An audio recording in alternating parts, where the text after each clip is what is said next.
अब आज से हम इंटरमीडिएट के विद्यार्थियों के लिए एक नया अध्याय अवकलन शुरू करने जा रहे हैं। बच्चों, गणित में कैलकुलस के अंतर्गत अवकलन एक महत्वपूर्ण गणितीय क्रिया है जिसको आपको सीखना भी है, समझना भी है और इसके बाद इसके प्रयोगों के माध्यम से हम यह जानेंगे कि हमारे लिए यह दैनिक जीवन में किस प्रकार उपयोगी है। तो अवकलन कैलकुलस गणित का एक भाग है। यहाँ पर कुछ नंबर्स के साथ हमने स्टेप्स दिए हैं कि क्रमानुसार आप अवकलन गणित को किस प्रकार सीखेंगे। तो यह प्रारंभिक वीडियो है और यहाँ पर दिए गए बिंदु आप अपनी कॉपी पर नोट करें और हेडिंग वार यदि आप तैयारी करेंगे तो निश्चित ही आपको प्रत्येक प्रकार के अवकलनों को सरल करना आसानी से आ जाएगा और समझ में भी आएगा। तो अवकलन को सीखने से पहले सबसे पहले हम लोग सीमा, जिसको पिछले कक्षा में आप सीख चुके हैं, जिसे आप लिमिट्स कहते हैं, तो लिमिट्स की जानकारी होनी बहुत ज़रूरी है। इसलिए लिमिट्स आपको पिछली कक्षा में सिखाई जा चुकी है। अब उसके बाद कैलकुलस गणित में हम अवकलन पर जब आते हैं तो यहाँ सबसे पहले सततता के बारे में आपको सीखना है, अर्थात कंटिन्यूटी के बारे में सीखना है कि फलनों में जो सततता का गुण होता है वो क्या होता है, कौन से फलन सतत होते हैं, कौन से असतत होते हैं। ये आपको इस पहले टॉपिक में सीखना है और सिखाया जाएगा। फिर इसके अंतर्गत दूसरा टॉपिक आएगा अवकलनीयता। यहाँ पर विद्यार्थी सीखेंगे कि कौन से फलन अवकलनीय होते हैं, अर्थात जिनका अवकलन किया जा सकता है। यहाँ पर आप जानेंगे कि क्या प्रत्येक फलन का अवकलन किया जा सकता है, या फिर ये जानेंगे कि किन फलनों का अवकलन नहीं किया जा सकता है। फिर इसके बाद तीसरा बिंदु आता है प्रथम सिद्धांत से अवकलन। यहाँ पर प्रथम सिद्धांत से अवकलन की जब हम बात करते हैं तो यह अवकलन की शुरुआती अवस्था है और प्रथम सिद्धांत से अवकलन थोड़ा सा कठिन टॉपिक है, इसलिए इसे आपको बहुत ही ध्यान से सीखना होगा, क्योंकि यदि आप प्रथम सिद्धांत से अवकलन ज्ञात करना सीख गए तो बाकी के अन्य सभी टॉपिक आपके लिए बिल्कुल सरल हो जाएंगे। हालांकि यदि आप इस चैप्टर को पढ़ चुके हैं तो आप जानते हैं कि अन्य सभी जो टॉपिक्स लिखे हुए हैं यह अधिक सरल हैं। प्रथम सिद्धांत से अवकलन निकालना थोड़ा सा बच्चों को कठिन लगता है, बल्कि वास्तव में ऐसा नहीं होना चाहिए। ये जो प्रथम तीन टॉपिक हैं ये एक दूसरे से रिलेटेड हैं, एक दूसरे से संबंधित हैं। अर्थात अवकलन पढ़ने से पहले ही विद्यार्थियों को ये तीनों टॉपिक्स अच्छी तरीके से इन्हें प्रैक्टिस करना चाहिए और तैयार करना चाहिए। अब इसके बाद आती है कि यदि फलन हमें अचर मिलता है या अचर और फलन के गुणनफल के रूप में मिलता है, यहाँ पर ध्यान दें, इसे संयुक्त नहीं कहेंगे, अचर एवं फलन के गुणनफल के रूप में अगर मिलता है तो उसका हम अवकलज कैसे ज्ञात करेंगे या ऐसे प्रश्नों का अवकलन कैसे किया जाएगा।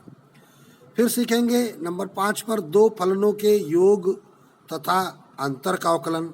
यदि कोई फलन ऐसा है जो किन्हीं दो छोटे फलनों के योगफल के रूप में है अथवा अंतर के रूप में है तो फिर हम उसका अवकलन करना सीखेंगे। इसी प्रकार नंबर 6 पर आता है दो फलनों के गुणनफल का अवकलन ज्ञात करना। फिर अगली स्टेप में आते हैं नंबर 7 पर दो फलनों के भागफल का अवकलन ज्ञात करना। नंबर 8 पर सीखेंगे संयुक्त फलनों का अवकलन। संयुक्त का तात्पर्य जहाँ पर जोड़, घटाना, गुणा, भाग ये मिश्रित अवस्था में आपको मिलेंगे।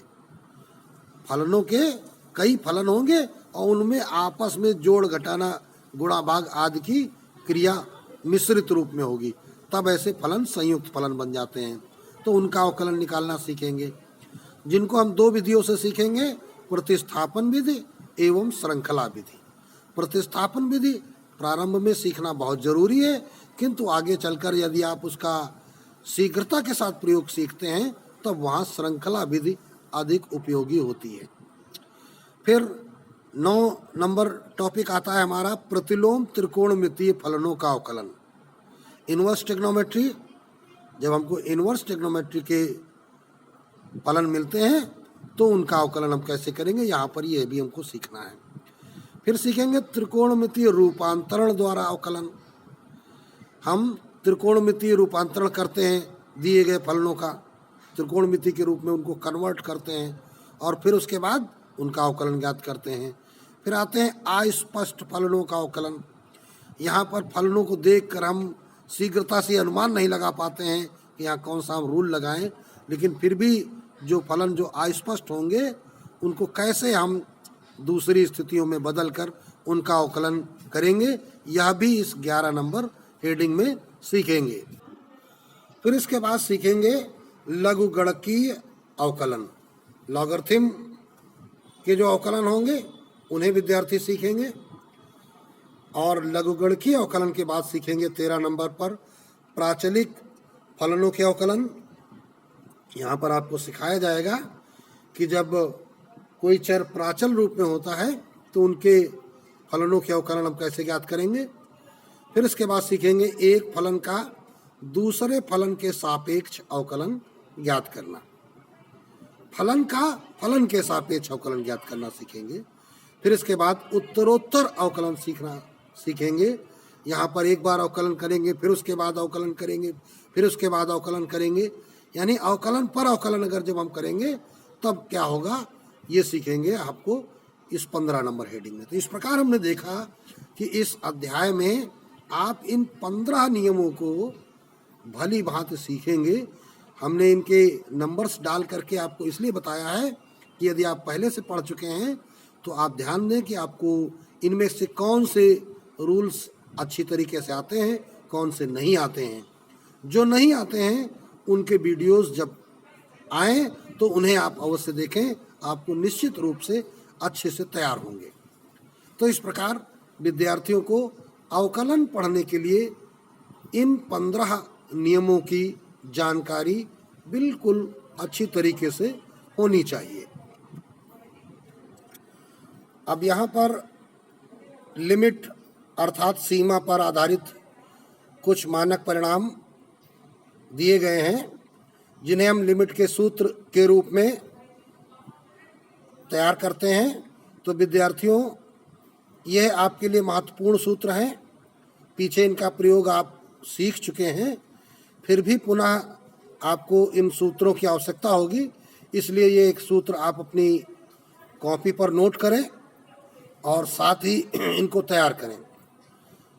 एक बात और भी मैं विद्यार्थियों से कहना चाहूँगा, क्योंकि कैलकुलस में आप अधिकाधिक सूत्रों का प्रयोग करेंगे, जिस प्रकार आपने पिछली कक्षाओं में त्रिकोणमिति के अंतर्गत सूत्र का प्रयोग बार बार किया है, बार बार सर्वसमीकाओं का प्रयोग किया है, और उन्हीं सर्वसमीकाओं या सूत्रों के सहारे आप गणितीय गणनाओं को हल करते रहे हैं। ठीक कुछ वैसा ही यहाँ भी होता है कि आपको सूत्रों का प्रयोग अच्छी तरीके से आना चाहिए, इसलिए आपको सूत्र याद भी रखने होते हैं। और सूत्र याद करने का केवल और केवल एक ही सरल तरीका है कि प्रश्नों को आप अधिक से अधिक हल करिए, अधिक से अधिक उदाहरणों को हल करिए, अपनी कॉपी पर हल करिए, और साथ ही उनमें प्रयोग किए जाने वाले सूत्रों को दाहिनी ओर, जैसे हमने ये पेपर लगा लिया है, ये दाहिनी ओर यहाँ पर, तो यहाँ पर इधर हम कोई भी प्रश्न लगाएंगे तो इधर हम उनके सूत्र अवश्य लिखें। यदि दाहिनी तरफ कॉपी पर अपनी कागज में हम भले ही यहाँ पर एक लाइन खींच दें कि इधर हम केवल अपना रफ कार्य कर रहे हैं, तो वहाँ बार बार यदि हम सूत्र लिखेंगे तो निश्चित ही गणित के इस अध्याय को पढ़ते पढ़ते आपको सारे सूत्र तैयार हो जाएंगे। और वैसे यदि आप याद करना चाहेंगे तो संभव है कि आपको सूत्र याद न हो या याद हो जाएं तो कुछ दिन बाद यदि आप उनका प्रयोग करें तो उस समय आप भूल जाएं। तो इसलिए आप इन सूत्रों को नोट करें, साथ ही अन्य महत्वपूर्ण सूत्र जितने भी प्रयोग में आते जाएंगे हम विद्यार्थियों को समय समय पर बताते जाएंगे। इसी प्रकार आपको कुछ मानक फलनों के अवकलज आपको तैयार रखने हैं, जो कि आप पिछली कक्षाओं में पढ़ चुके हैं। यहाँ पर लिखा भी है कि कक्षा 11 में प्रथम सिद्धांत द्वारा अवकलित किए गए कुछ मानक फलनों के अवकलज नीचे दिए गए हैं, जिन्हें आप ध्यान से देखेंगे तो ये आप पीछे पढ़ चुके हैं। जैसे कि फर्स्ट है dy/dx आप अचर, किसी अचर का अवकलज आप निकालते हैं तो 0 आता है, x की पावर n का निकालते हैं तो nx की पावर n-1 आता है। c अर्थात अचर का यदि हम x की पावर n में गुणा करते हैं, चर में गुणा करते हैं, तो वहाँ पर c nx की पावर n-1। यदि आप त्रिकोणमितीय फलनों का निकालते हैं तो dy/dx ऑफ sin x बराबर cos x, dy/dx of cos x बराबर minus sin x, dy/dx of tan x बराबर sec square x, dy/dx of cosec x बराबर minus cosec x into cot x। इसी प्रकार dy/dx ऑफ sec x बराबर sec x into tan x, dy/dx of cot x बराबर minus cosec square x, dy/dx of e की power x बराबर e की power x, dy/dx of a की power x बराबर a की power x log base e a, जहाँ पर ध्यान रखना है कि a हमेशा 0 से बड़ा ही होना चाहिए, क्योंकि लघुगणकीय फलनों में लघुगणकीय मान 0 से बड़ी संख्याओं के लिए ही परिभाषित होते हैं। फिर इसके बाद dy/dx of log base e x बराबर 1/x, जहाँ x इज ग्रेटर देन 0 होना चाहिए, और dy/dx of log base a x बराबर 1/x log e base a, यहाँ पर a इज ग्रेटर देन 0 और a की वैल्यू जो है 1 के इक्वल नहीं होनी चाहिए। तो इस प्रकार ये आप प्रथम सिद्धांत से इनका अवकलन निकालना सीख चुके हैं, लेकिन इनके सूत्रों का प्रयोग हम फिर भी करेंगे अभी अवकलन के अभ्यास में, इसलिए इन्हें आपको तैयार रखना जरूरी है।